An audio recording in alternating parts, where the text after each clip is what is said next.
Yeah. Sa bakal nagsisimula ang tibay, sa apoy hinuhubog ang tiwala.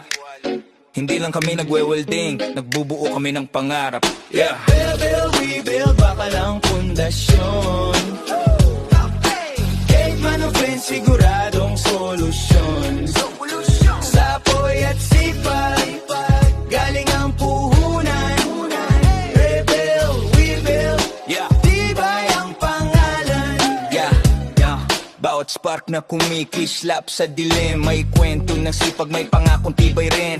Double deck gate, pulido ang galaw, pantay ang tahe, walang sayang na bakal. Fence na matibay, protection sa tahanan.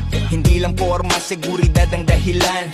Trusted sa bubong, hawak ang bigat. Ulan man o araw, hindi ka babagsak. Rebuild, we build, bakal ang pundasyon. Gate man o fence, siguradong solusyon. Sa apoy at sipag, galing ang puhunan. Rebuild, tibay ang pangalan. Hindi minamadali, kalidad ang una. Bawat sukat tama, plano sinusunod talaga. Welding shop na may respeto sa kliyente. Simula usapan hanggang matapos ang proyekto. Gate na elegante, fence na astig ang dating. Trusses na matatag, pang matagang gamit. Kung tibay ang hanap, wag nang maglibot. Rebuild, dito ka na sumuot. Hindi lang bakal ang binubuo namin, kundi tiwala ng bawat kliyenteng dadating. Sa bawat proyekto, pangalan ng puhunan. Kaya sigurado, maaasahan. Mula plano hanggang final na gawa, makikita mo ang sipag sa bawat detalye niya.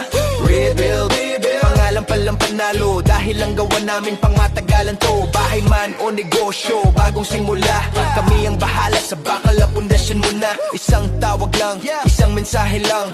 Rebuild, andyan ka agad. Rebuild, bakal ang pundasyon. Gate man o fence, siguradong solusyon. Sa apoy at sipag, galing ang puhunan. Rebuild, we build, tibay ang pangalan.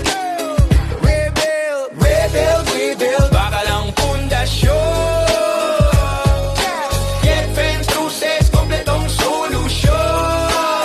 Sa apoy at sipag, galing ang puhunan. Rebuild, we build, tibay ang pangalan. Para sa matibay na gawa, i-follow ang page.